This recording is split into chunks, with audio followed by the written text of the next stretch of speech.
So today we're going to be doing a power ranking for all of the WNBA teams. We're going to be ranking them from worst to best out of the 12 teams that are currently there. And this is going to be a series or something that I do probably every once a month throughout the rest of the season. Obviously, it's June right now. We'll be doing it again in July. We'll be doing it when they come back, probably after the Olympics, and then coming towards the playoffs.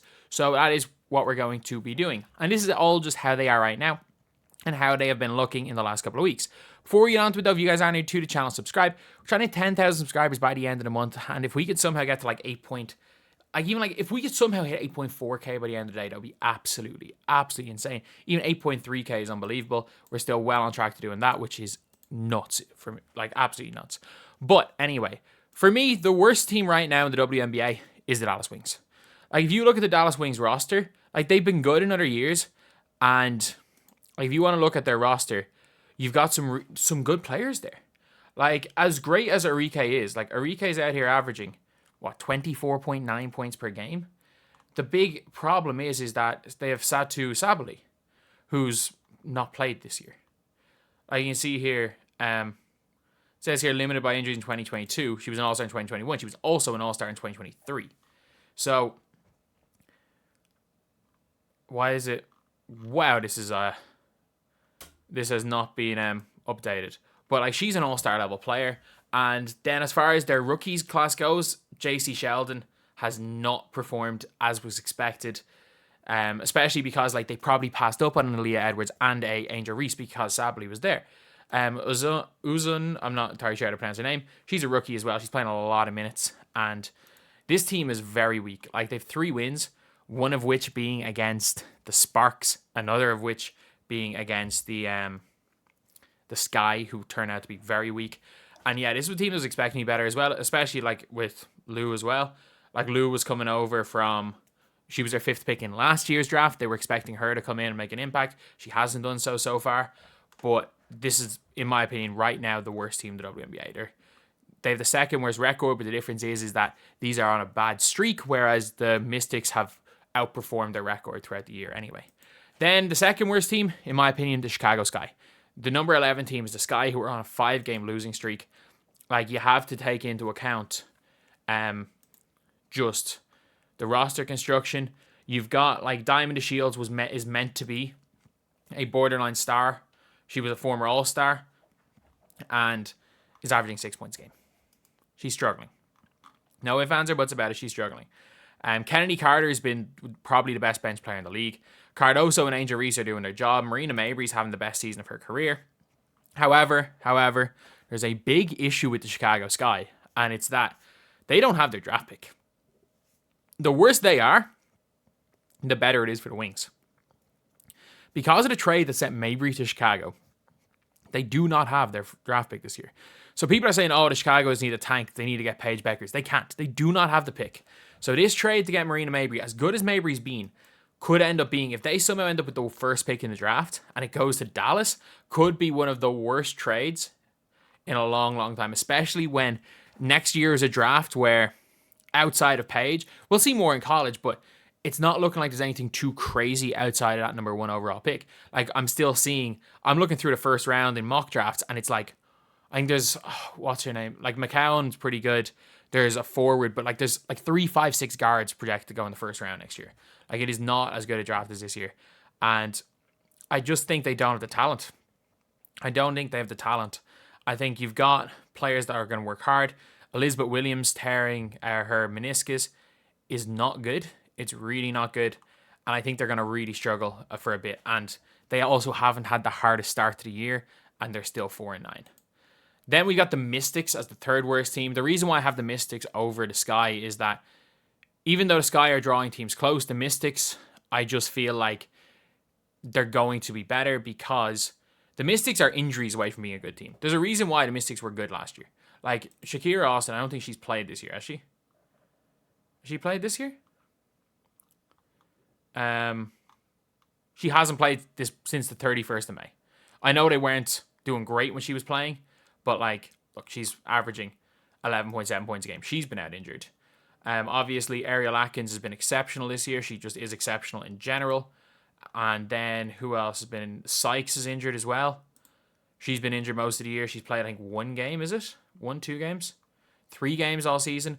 30 minutes, 6 minutes, 14 minutes. So she's been injured. She is one of the better players in the league as well. And look, I don't think Elena Deladon comes back playing, but there's no guarantee she doesn't. And this team is also getting better. You're looking, Alia Edwards is getting better almost every time she plays. Melbourne's getting better. Like, she really struggled at the start of the year, but she has improved quite a lot, like up to 6 points a game. She had a really good game against the Liberty. Like, she had 21 points against the Liberty, which is crazy. So she's starting to kind of come into her own. And they just look like, for me, I think right now I'd have them above the Sky. If you want to put the Sky above these, that's fine. But I think that the Sky, Sparks, Mystics, Fever are all interchangeable. I think right now the Dallas are the worst, but I think the Mystics, I just have a feeling they start to play a bit better. Then you've got the Sparks, who I have as the number 9 team for one player, and one player only, Dariqa Hamby. As far as like the roster goes, I don't mind some of their players. Like, Lexi Brown's fine. Lexi Brown is fine as a guard. Like, as a starting point guard, maybe not, but she's fine.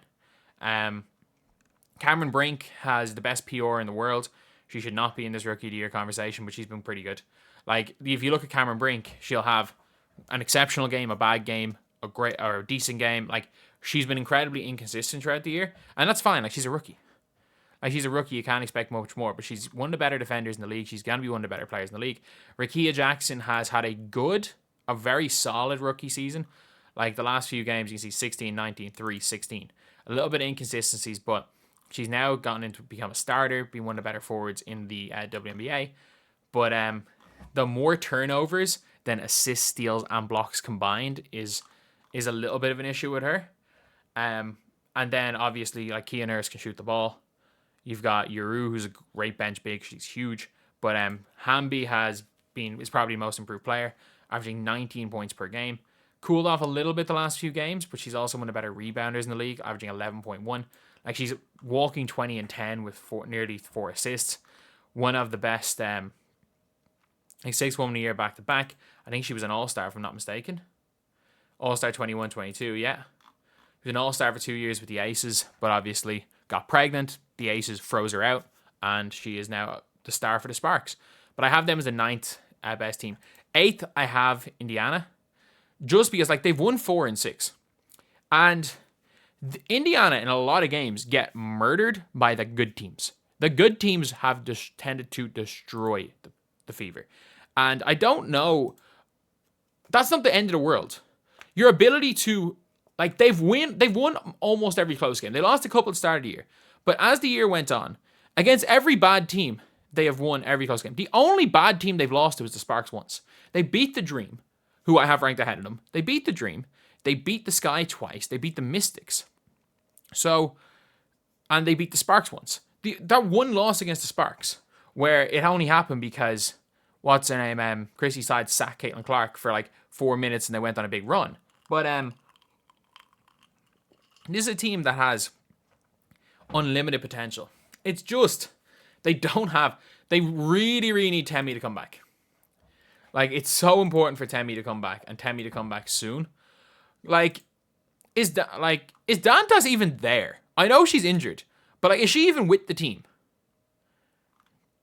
Like, what is the point in having her there on the roster?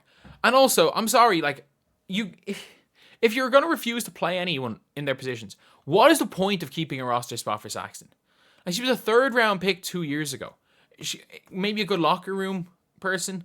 I don't understand what the point of keeping a spot is. But once the actual, like, roster is figured out, once Chrissy Sides realizes that even though I don't think Lexi Hull's the best player in the world, she can at least play defense. And she's not that much worse of a shooter than Wallace, but at least Lexi Hull will play defense.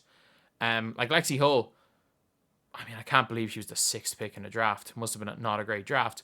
I mean, Ryan Howard was in it, but can't think of... To be fair, they were good players in 2022. And then, like, Nalissa Smith's a good player as well. Like, they've got so much talent that doesn't fit together. But, like, when it clicks, it really clicks. And obviously, they're led by rookie sensation Caitlin Clark, who who is definitely top in the Rookie of the Year voting right now. I'm still Rookie of the Year race right now. I'm still going to say Angel Reese is probably going to win it. And then we have got the 7th best team right here, and for me, it's the Atlanta Dream. The Atlanta Dream looked so bad against the Fever, but they looked really good. They've looked really good against the Chicago Sky. And they looked really good against the Sparks. Well, they didn't look really good. Alicia Gray looked really good against the Sparks yesterday. Alicia Gray, like you'll see from these, like 25, 12, 9, 14, 16. Like she has really good games and some not very good games. She's a shooter that is very streaky. You can see there 3 of 5, 1 of 3, 1 of 4, 2 of 4, 0 of 6. I've seen her shoot unbelievably well. I've seen her struggle. And that's the only problem with them this year is you've got, what's her name? Ryan Howard, who's shooting very streaky as well this year. So, like, against the Fever, she couldn't miss. She goes 6 of 10 from 3. And that followed a 4 of 7 game. But then at 1 in 7 game, 2 of 5, 1 and 4. She was shooting 25% from 3, I think, or something on the year before that Chicago game, which is really not great. But then goes and shoots 6 of 10 from 3 against the Fever and she's the second best player on the floor other than Leah Boston. I can't believe I went through the Fever and didn't mention Leah Boston. Leah Boston and Caitlin Clark are starting to figure it out. That's why I have them ahead of all those other garbage teams. They're the best of the bad. They're best of the garbage teams. The Fever are, in my opinion.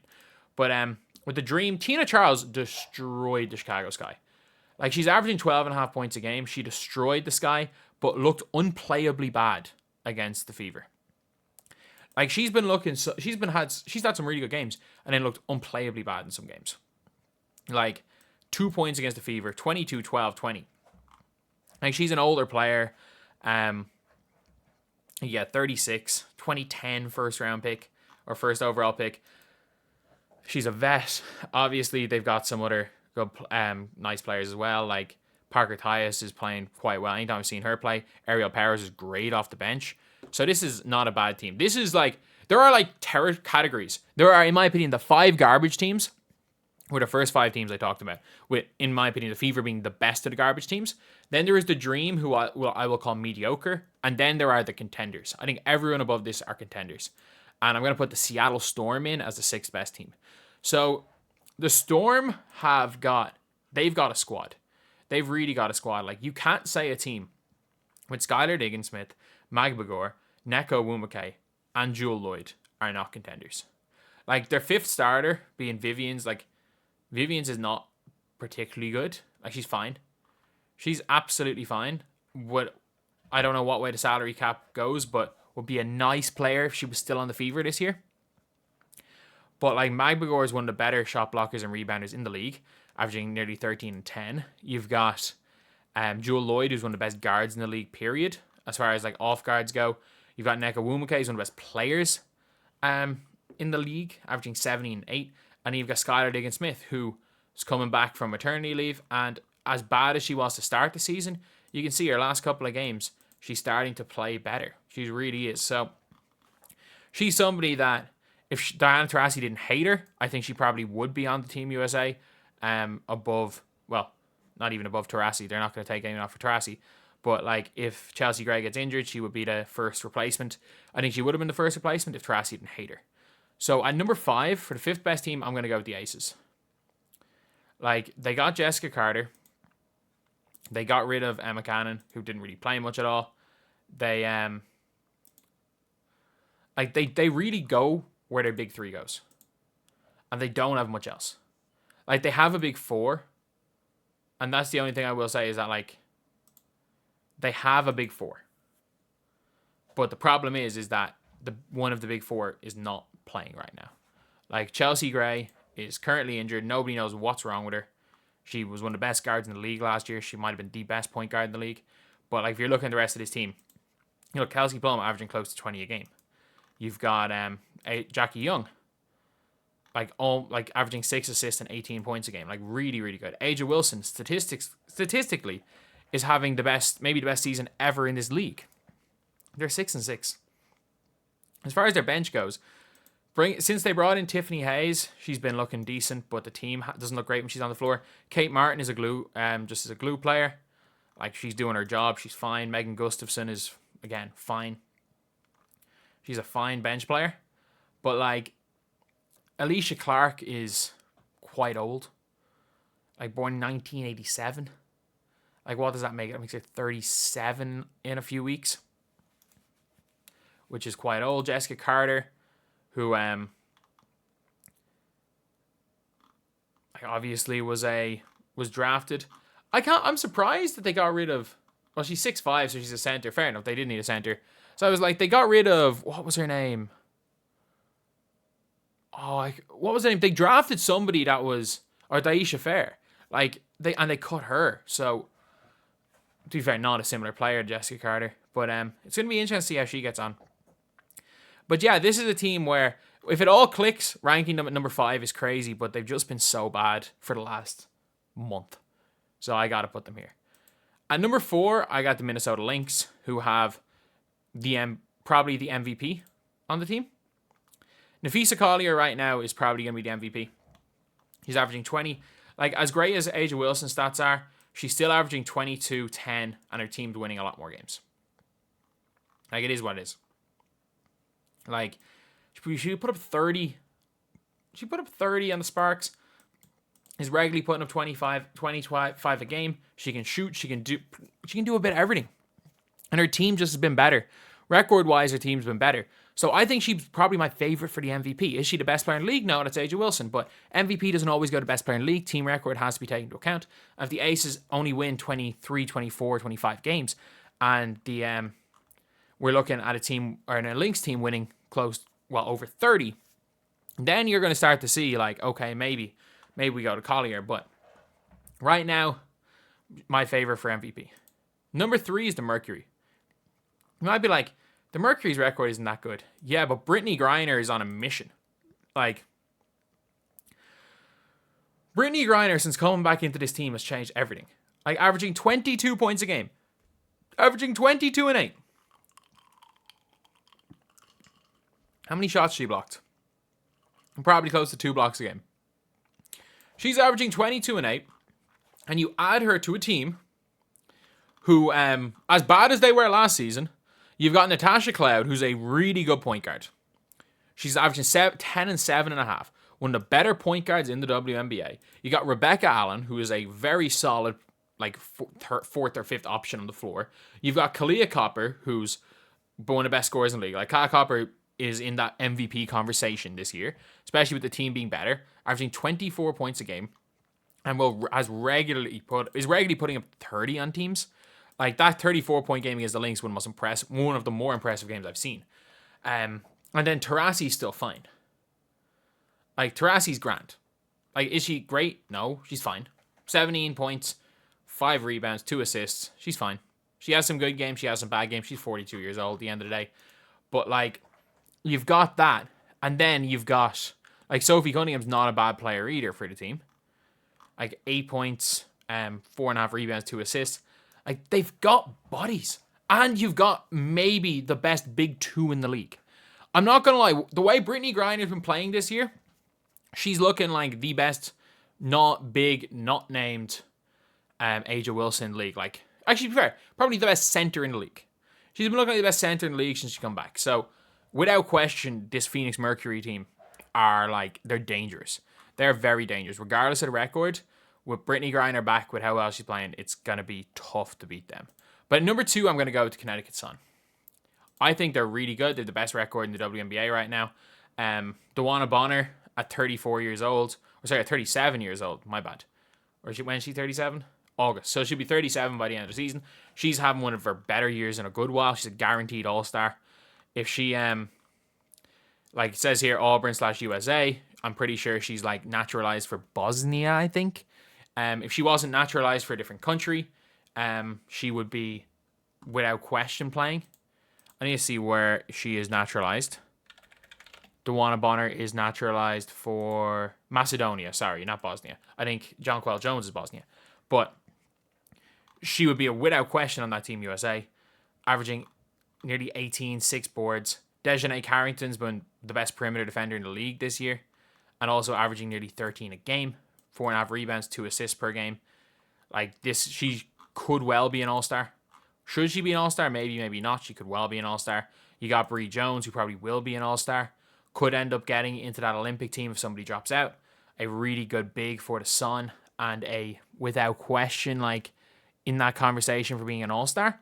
You've got Alyssa Thomas, who's obviously on Team USA, who's just one of the best all-around players in the league. Like 12.8, 10, and 8.2. She's on triple-double watch every single time she sets foot on the floor. She does turn the ball over a lot, but like it is funny. No one ever talks about her turnovers in her MVP considerations, but they will talk about Caitlin Clark's in Rookie of the Year.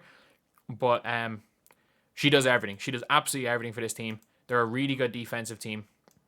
They've got like a lot of bodies that can do a lot of things. They're just a really good team.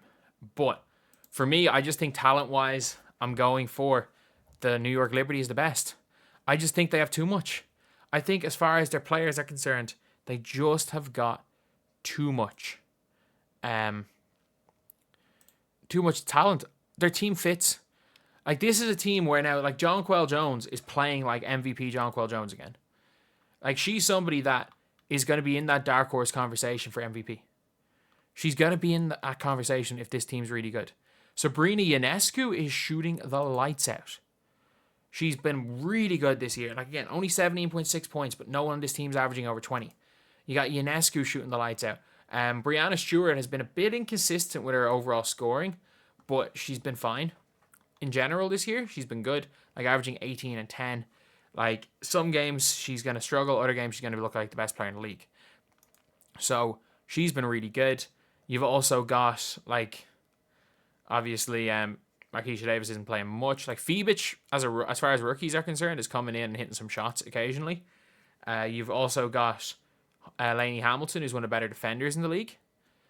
Again, really good. Has the younger Sabally played much this year? She's playing a bit. She's playing a bit. But, yeah, like, obviously, been following her career a little bit after she cooked the Irish under-18s a couple of years back. And, like, this, they are constantly winning games without Vandersloot, who's, like, I don't know why she's been missing games, but, like, when the Aces were missing their point guard, they're a 500 team. When the Connecticut Sun are missing a player, everyone's like, oh, they're missing X, Y, and Z. But, like, Vandersloot's an all-star level player. Like, all WNBA first team twice. And, like, it's like nothing's happened with the Liberty missing her. They're just that good a team. I think they're right now, the way they're playing, they are probably the best team right now in the WNBA. So, let's recap the teams. We had, in my opinion, the worst team were the Wings. Then it was the Sky. Then it was the Mystics. Then the Sparks. Then the best of the garbage teams being the Fever. The Dream being there in the middle. Then we get into the contenders. The Seattle Storm. The Las Vegas Aces. The Minnesota Lynx. The Phoenix Mercury at 3. The Connecticut Sun at 2. And in my opinion, the best team right now in the WNBA so far this season, or at least looking right now, is the New York Liberty.